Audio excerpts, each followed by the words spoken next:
Alright, my name is Matthew Mikesell, Justin Stemler. and we did Chapter 8 in collegiate sports.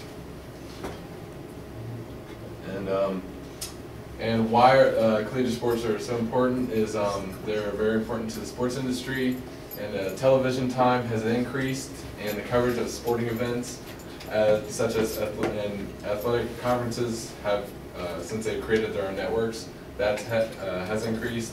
Television rights have increased. Administrators and coaches are becoming more involved in budgeting and controlling revenue.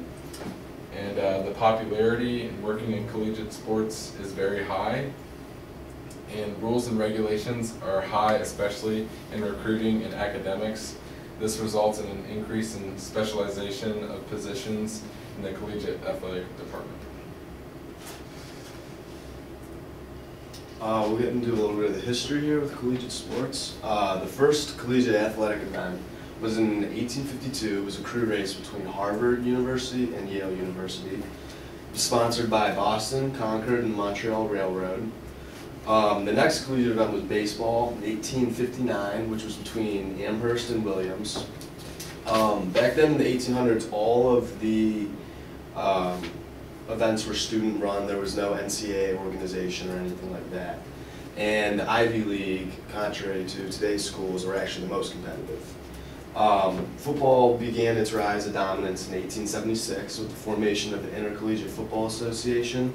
And students here still made the rules and regulations, and they were all from schools across the country.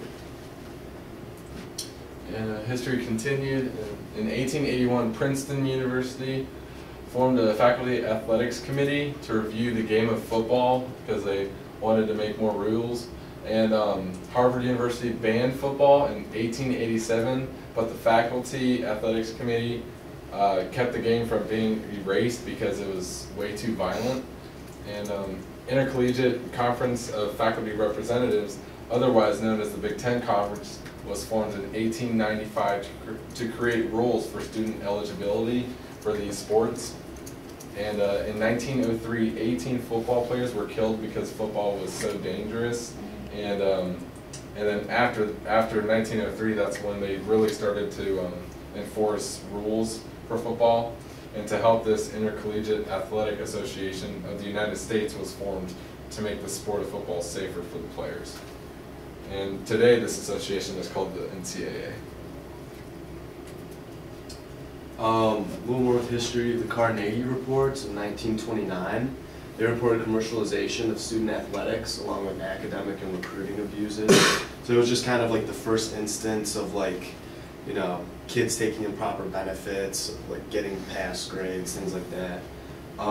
Athletics in the intercollegiate level had many peaks and valleys, especially during the Great Depression and World War II.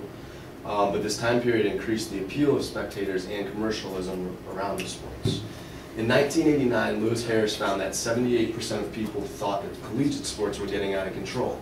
So the Knight Foundation was formed, and with that came the Knight Commission. And the Knight Commission proposed an agenda for intercollegiate athletics.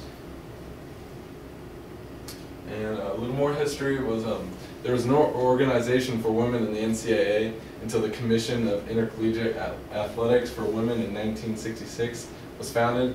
And then shortly after that, the Association for Intercollegiate Athletics for Women was founded. And these organizations endorsed an alternative athletic model for women. And in 1981, the NCAA voted to add championships to women's sports. And ever since, women's sports have increased substantially.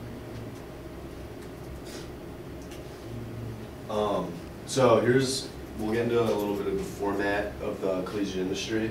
The NCAA, which we already touched on, is the primary rulemaking entity for collegiate athletics. And the National Association of Intercollegiate Athletics was established for some smaller colleges. There's 3 divisions that sports are spread amongst in college, and Division I, 335 schools, Division II, 228 schools, and Division III has the most at 432 schools. All of these divisions have substantial differences, whether it be recruiting processes, scholarships, and then just flat out the level of the play. So. Okay, this is a little bit more of the industry format. And conferences are used in collegiate sports, and member conferences must have a minimum of 6 members within a single division, and this is how conferences are formed. And conferences provide benefits for their members, like having their own compliance director and run seminars regarding NCAA rules. And often conferences suffer realignment, and like teams change conferences, which can affect the landscape of college athletics. And like in sports today, a lot of schools are changing conferences, so it's really affecting college sports. Yeah, you see it every day on ESPN, all the conference shifts in different sports, because they do it to further their own school's benefits and have them be better conferences to get better players. And it all comes back to money. Challenging issues in the collegiate sport industry. The biggest issue is Title IX and gender equity. Title IX was passed in 1972, and it prohibits sex discrimination in sports. So sports administrators would be required to provide equity within their athletic department. So if a school had a soccer team and there was girls who wanted to play soccer and they just didn't offer women's soccer for no reason, Title IX forces that school to have to provide equal opportunities for women to play any sport that they want.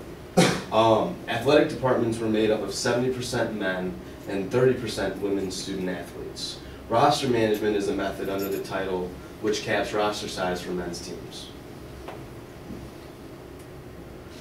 And here's the career implications. And career opportunities include coaches and athletic directors in collegiate sports. And there are also assistant directors and conference jobs as well. And my career path would possibly be an athletic director for a school. That's kind of what I would like to do within collegiate level. And there would be a huge responsibility for being an athletic director and to follow the rules and regulations that are set by the NCAA. And Title IX would be one of the biggest regulations that athletic directors have to consider today. And it's very important, and you gotta keep up with everything, and you're in charge of everything. The majority of sport industry jobs lie within the collegiate field and not in the 4 major sports like some people think. I mean, someone with the aspiration to work for a major sport team like Pittsburgh Penguins could end up in collegiate athletics just because that's where most of the jobs lie within the field. Opportunities expand even outside of the NCAA to the NJCAA and the NIA and the NAIA. They have numerous opportunities, and the opportunities are constantly expanding. There's always more jobs being created, more teams being added, expansion of conferences, which just creates more career opportunity. So, it's a really good field to think about going into, even though it's not necessarily the glamorous side of the sport industry, but it's still a really successful field. I mean, I'd love to be a collegiate athletic director, and I think that myself and anybody else who wants to work in sports would just be limiting their career possibilities by trying to only go into the 4 major sports, and shutting out collegiate opportunities from the beginning is really just going to hurt yourself in the long run. So.